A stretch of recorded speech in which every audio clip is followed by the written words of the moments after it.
السلام علیکم ورحمۃ اللہ وبرکاتہ۔ وعلیکم السلام ورحمۃ اللہ وبرکاتہ۔ نحمدہ ونصلی علی رسولہ الکریم، اما بعد، اعوذ باللہ من الشیطان الرجیم، بسم اللہ الرحمن الرحیم۔ قال النبی صلی اللہ علیہ وسلم والذی نفسی بیدہ لا یؤمن احدکم حتی اکون احب الیہ من والدہ وولدہ والناس اجمعین۔ وقال النبی صلی اللہ علیہ وسلم خیرکم من تعلم القرآن وعلمہ، او کما قال علیہ الصلاۃ والسلام۔ دو جہاں کی کامیابی گر تمہیں درکار ہے، دو جہاں کی کامیابی گر تمہیں درکار ہے، ان کا دامن تھام لو جن کا محمد نام ہے۔ قول محمد قول خدا، فرمان نہ بدلا جائے گا، بدلے گا زمانہ لاکھ مگر قرآن نہ بدلا جائے گا۔ صدر محترم، علماء عظام، سامعین کرام، پیارے بچوں اور بزرگان اسلام،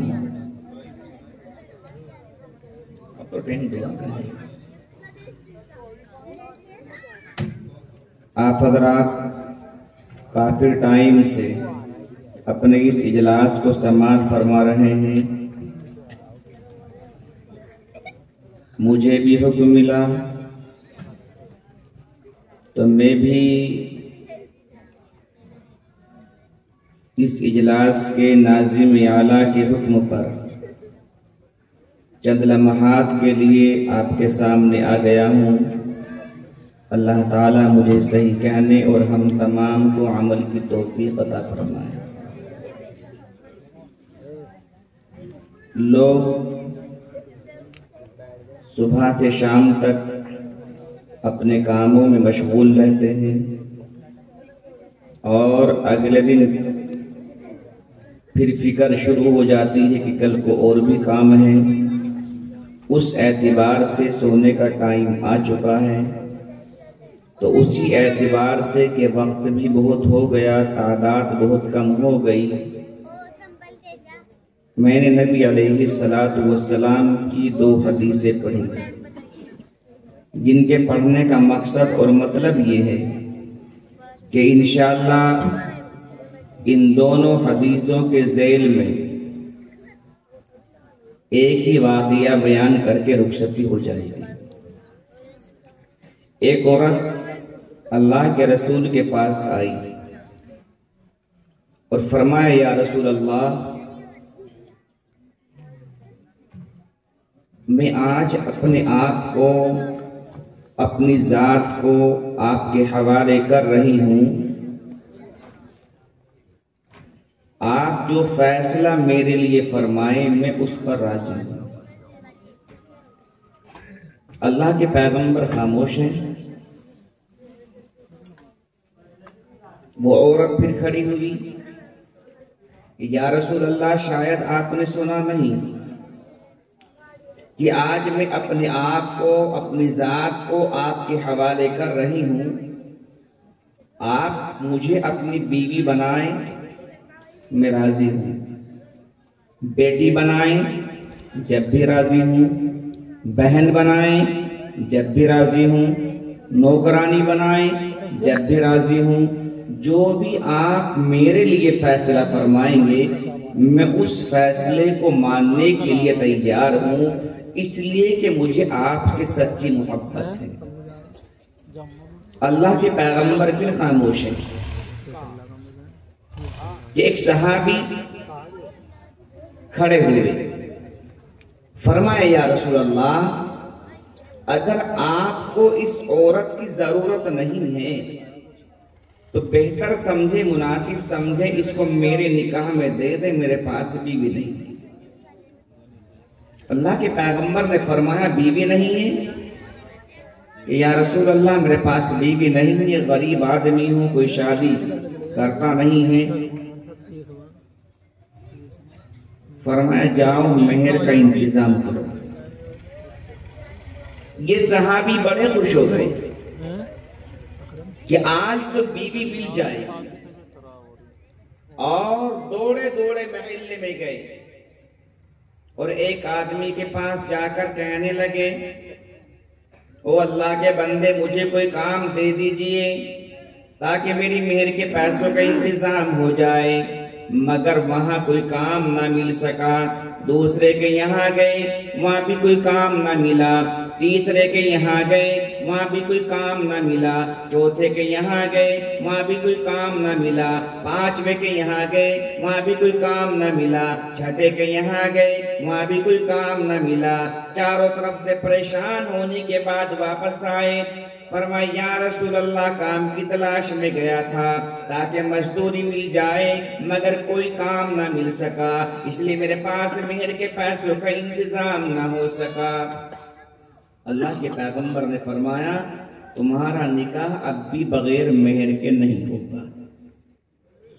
اور ہمارے یہاں کیا ہے، لڑکا لڑکی کا رشتہ مل جائے،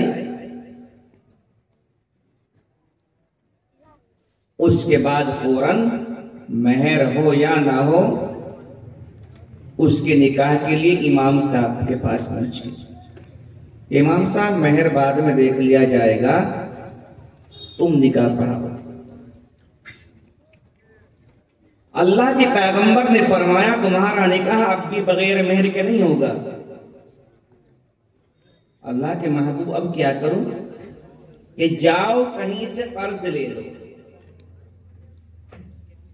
حالانکہ مقروض کی نماز جنازہ تک نہیں پڑھاتے تھے ہمارے آقا علیہ الصلوۃ والسلام، مگر آپ کے کہنے کا مقصد یہ ہے کہ شادیوں میں فرنیچر ہو یا نہ ہو، کپڑے ہو یا نہ ہو، زیورات ہو یا نہ ہو، برتن ہو یا نہ ہو، گاڑی ملے یا نہ ملے، مگر مہر کی رقم ٹائم پر ادا ہو جائے۔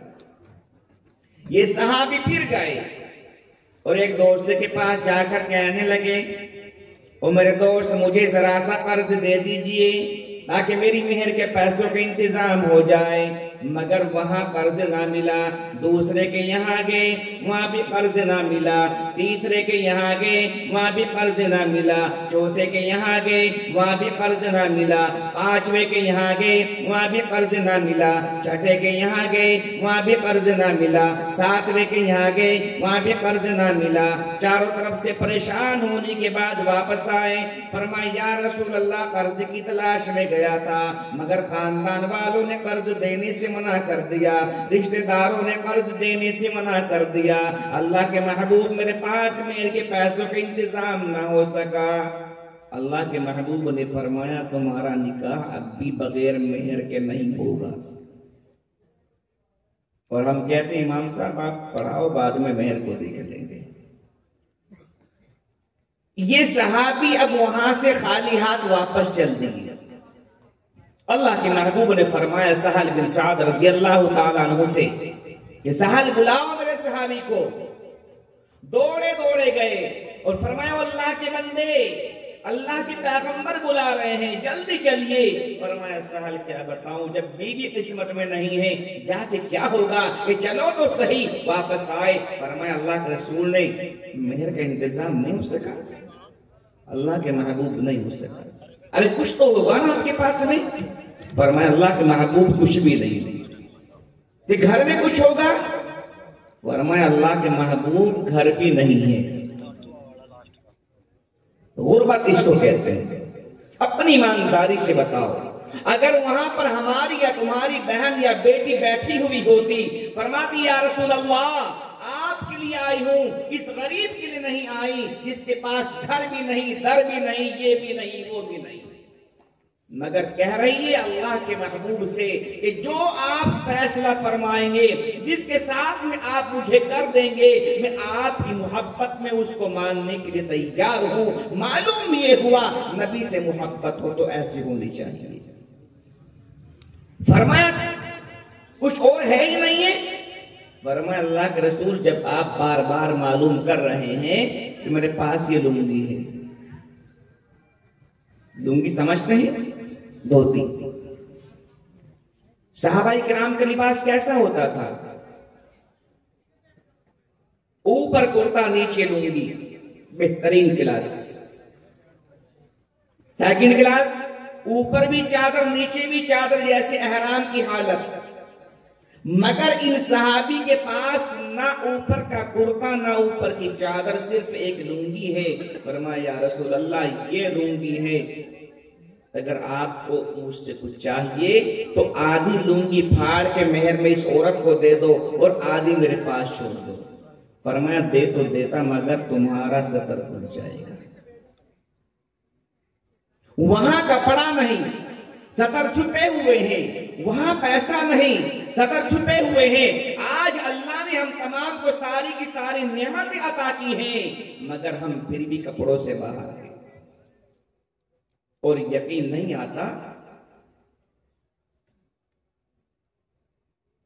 تو عید پہ، بقرعید پہ، رمضان کے مہینے میں نہ جانے کتنے نوجوانوں کی لائنیں قاری تنویر کے پاس، قاری سالم کے پاس، قاری محمد طاہر صاحب کے پاس، ہمارے پاس آتی ہے کہ مولانا آپ کے ایسے عید پہ کپڑے بناؤں گا جو پورے علاقے میں میرا کوئی مقابلہ نہیں کر پائے گا۔ اب رسول پور کے مسلمانوں نے تازہ تازہ پیسہ کمایا تھا، نوجوان سہارنپور میں پہنچے، 10,000 کی پینٹ خریدی اور 5,000 کی ٹی شرٹ خریدی اور 5,000 کے جوتے خریدے، خوشی خوشی میں لے کر آئے۔ قاری تنویر سے کہنے لگے قاری صاحب یہ لایا ہوں دیکھو۔ قاری صاحب نے کہا بھی ماشاءاللہ اللہ نے نعمت دی ہے، آپ اس کو استعمال کریے، مگر نماز مت چھوڑنا کہ نمازی میں تو دکھاؤں گا۔ اب عید کی یا رمضان شریف کے جمعے کی نماز کے لیے آیا اور نیت باندھی اللہ اکبر، کپڑوں کو جھاڑنے لگا۔ کوئی بات نہیں، مہنگے تھے جھاڑے گئے، یہاں تک تو ٹھیک ہے۔ نیت باندھی، قرات کو سنا، رکوع میں پہنچا، سمیع اللہ لمن حمدہ کہہ کے کھڑا ہوا اور اللہ اکبر کہہ کے سجدے میں گیا کہ نہیں گیا؟ مگر سجدے میں جانے کے بعد وہ 10,000 والی پینٹ نیچے ہو گئی، 5,000 والی ٹی شرٹ اوپر ہو گئی اور 22 نمبر گیٹ کھل گیا ہے۔ ہوتا ہے کہ نہیں ہوتا؟ یہ جو 22 نمبر گیٹ کھلا، نماز ٹوٹ گئی۔ بولو کیا فائدہ ہوا؟ 5,000 کی ٹی شرٹ، 10,000 کی پینٹ کیا کام آئی؟ ایک سال میں ایک نماز پڑھنے کے لیے گیا اور وہ بھی تیری نماز ادا نہ ہو سکی، اور تو کہہ رہا ہے کہ میں اللہ کو راضی کر رہا ہوں۔ اور اللہ تعالی ہم تمام کو حاجی بنا دے۔ کتنے لوگ حج پہ جانا چاہتے ہیں؟ سب جانا چاہتے ہیں۔ اگر حج کرنے کے لیے گئے اور وہاں بھی کسی عالم سے معلوم کر کے آپ نے حج نہ کیا یا کسی تجربے کار سے معلوم نہ کیا تو حج والے بھی آدھے ایسے جن کا حج نہیں ہوتا۔ کیوں؟ اس لیے کہ ناف سے لے کر گھٹنوں تک نہ نماز کے اندر کھلے نہ نماز کے باہر کھلے۔ نماز کے باہر کھلیں گے تو شرم ختم ہو جائے گی اور نماز کے اندر کھلیں گے نماز ٹوٹ جائے گی۔ اور اگر کسی نے احرام باندھا اور احرام باندھنے کے بعد نیچے کی چادر ناف سے نیچے ہو گئی، اوپر کی چادر ہوا میں اڑ گئی، اس حال میں طواف کرے گا طواف نہیں ہوگا، عمرہ کرے گا عمرہ نہیں ہوگا، حج کرے گا حج نہیں ہوگا۔ اور اگر کوئی یوں کہہ دے کہ بھائی ہمیں بتاؤ کیسے کرنا ہے کہ ہمیں سب کچھ پتا، تو سمجھ لو اسے کچھ نہیں پتا۔ بہت سے لوگ کہتے ہیں نا ہمیں سب کچھ پتا۔ اگر کوئی حاجی یہ بات کہہ دے ہمیں سب کچھ پتا ہے، خدائی قسم میں کہہ رہا ہوں اسے کچھ نہیں پتا۔ ہم حج سے بیت اللہ کے لیے گئے، 2014 کی بات ہے، مفتی رئیس صاحب بھی ساتھ میں تھے۔ ہم نے کہا بھائی کل کو مدینہ المنورہ سے مکہ المکرمہ جائیں گے، اور کیسے جانا ہوگا، احرام کہاں سے باندھنا ہوگا، جا کر کیا کرنا ہوگا، وہ مسائل آج رات کو عشاء کی نماز کے بعد فلاں جگہ بیان کیے جائیں گے۔ ایک حاجی صاحب کہنے لگا رہے ہم نے سنتا ہے سب کچھ پتا۔ اب اتفاق سے جس بس میں وہ حاجی صاحب تھے اس میں سارے نئے لوگ تھے۔ ڈرائیور نے ذوالحلیفہ سے، بیر علی سے، مدینے کی میقات سے احرام بندھوایا، اور احرام بندھوانے کے بعد سب کے احرام بندھوا دیا گیا، احرام سب نے باندھ لیا۔ باندھنے کے بعد مکہ المکرمہ میں بلڈنگ پر پہنچے، اور بلڈنگ پہ جانے کے بعد کیا ہوا، سارے کے سارے بس والوں نے بلڈنگ پہ جا کے عمرہ نہیں کیا اور اپنے احرام کو کھول کے کپڑے بدل لیے۔ جن کو سب کچھ پتا تھا سب پہ دم لازم۔ 3 دن کے بعد کسی کو نظر آیا بھائی سب گنجے، کیونکہ جو عمرہ کرتے ہیں وہ اس طرح کرواتے ہیں یا گنجے ہو جاتے ہیں کہ یار آپ کے بال نہیں کٹے، آپ نے عمرہ نہیں کیا۔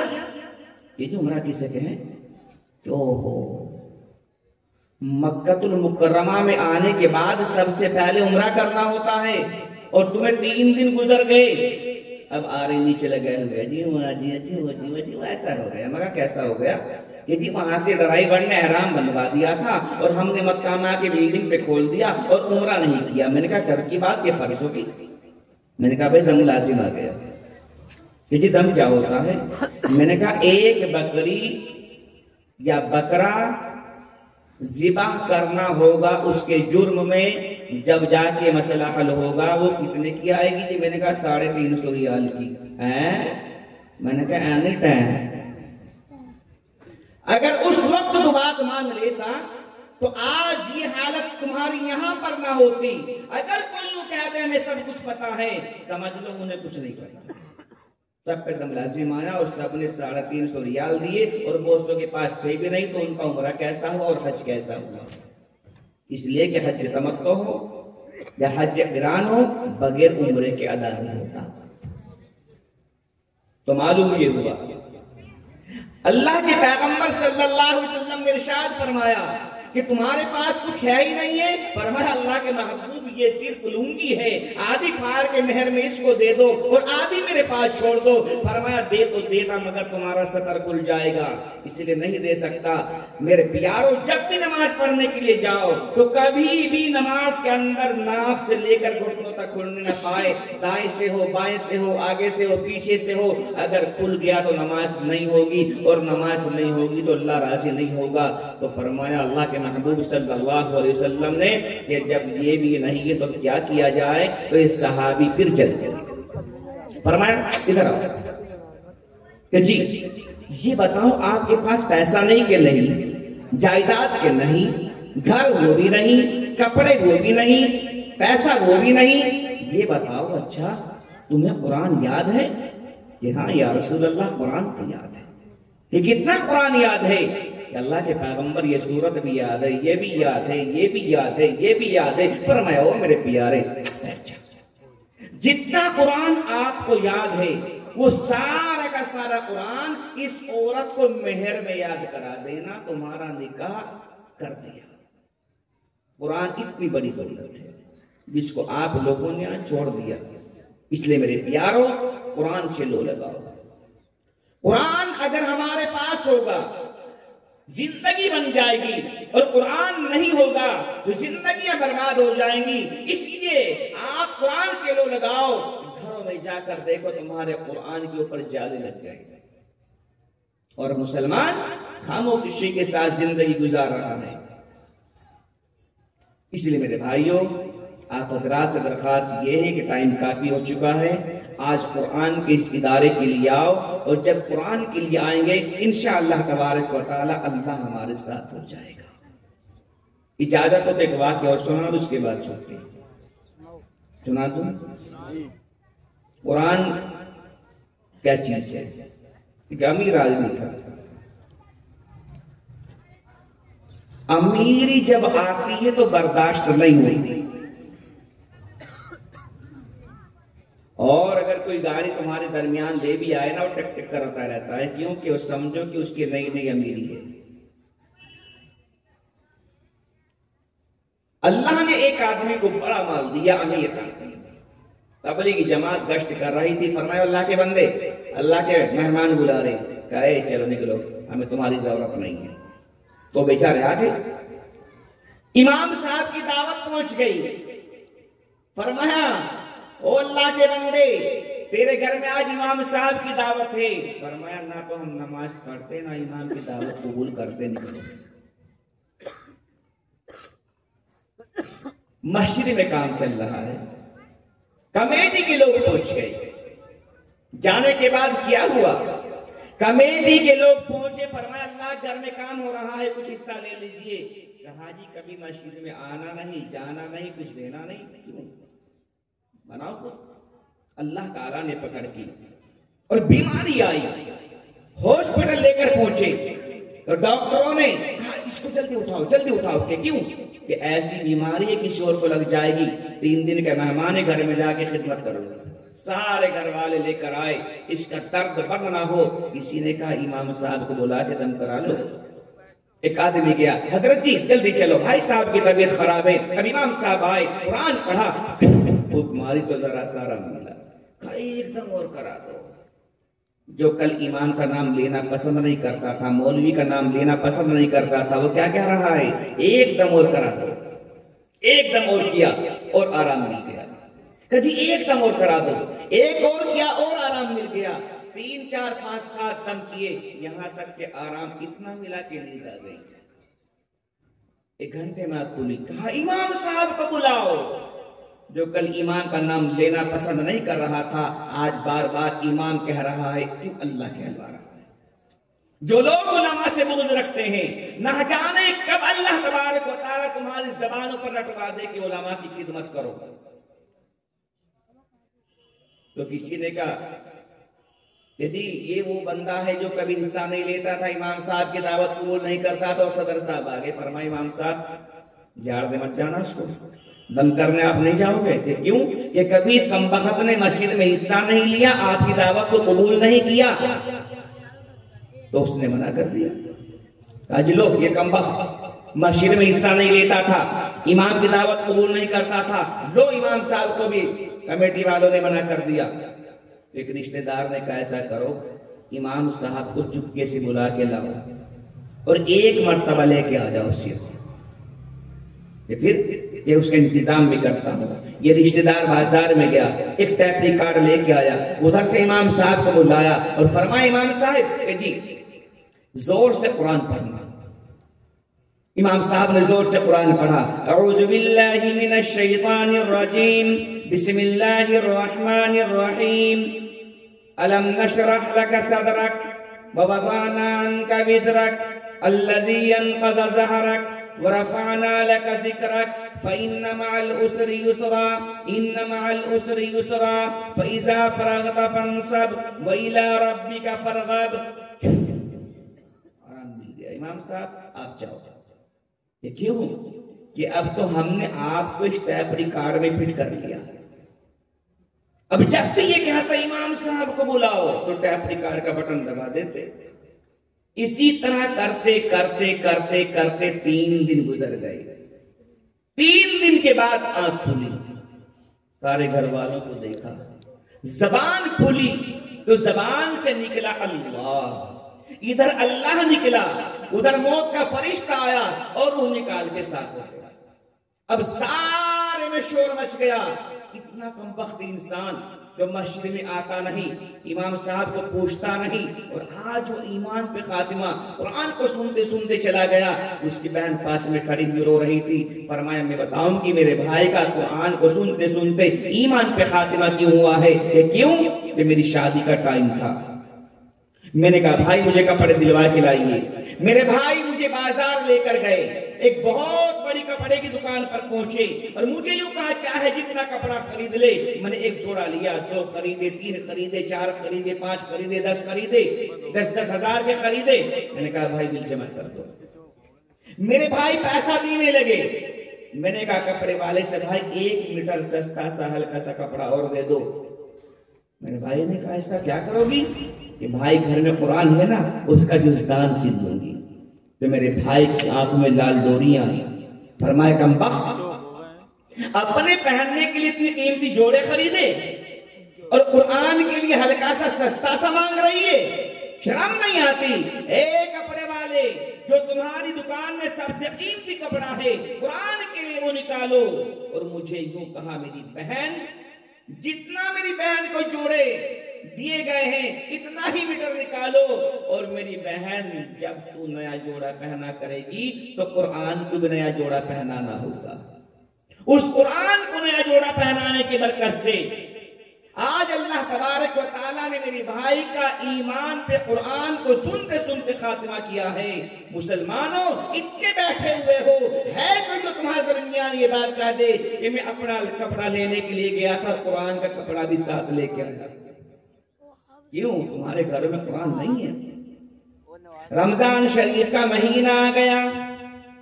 بی بی صاحبہ آپ کے پاس پہنچ گئی. فرمایا چھوٹی بیٹی کپڑوں کے لیے کہہ رہی ہے, بڑی بیٹی بھی کہہ رہی ہے, بڑا بیٹا بھی کہہ رہا ہے. گھر کے ذمہ دار نے سارے کے سارے کو گاڑی میں جمع کر لیا, بازار لے کر پہنچ گیا. چھوٹی بیٹیاں نے جوڑا خرید لیا, بڑی بیٹیاں نے خرید لیا, یہاں تک کہ سارے بچوں نے خرید لیا.